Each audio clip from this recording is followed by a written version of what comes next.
तो दोस्तों फिर से खेसारी लाल यादव जी ने बवाल मचाने वाले हैं दोस्तों। और आप सबके बता दें कि खेसारी लाल यादव जी भतीजवा 2 के शूटिंग के लिए निकल चुके हैं दोस्तों। और आप सबके बता दें कि ये गाना बहुत बवाल का गाना है दोस्तों। इस गाने का अपडेट खेसारी लाल यादव जी के राइटर अखिलेश कश्यप जी ने जारी किए हैं दोस्तों।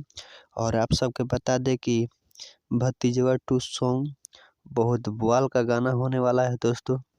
हाँ, बहुत अच्छा तरीका से इसका वीडियो शूट किया जा रहा है दोस्तों। और आप सबके बता दें कि ये गाना खेसारी लाल यादव जी के लिए बहुत मायने रखता है और बहुत बवाल का गाना है दोस्तों। और आप सबके बीच 40 से 45 सॉन्ग खेसारी लाल यादव जी लेकर आने वाला है दोस्तों।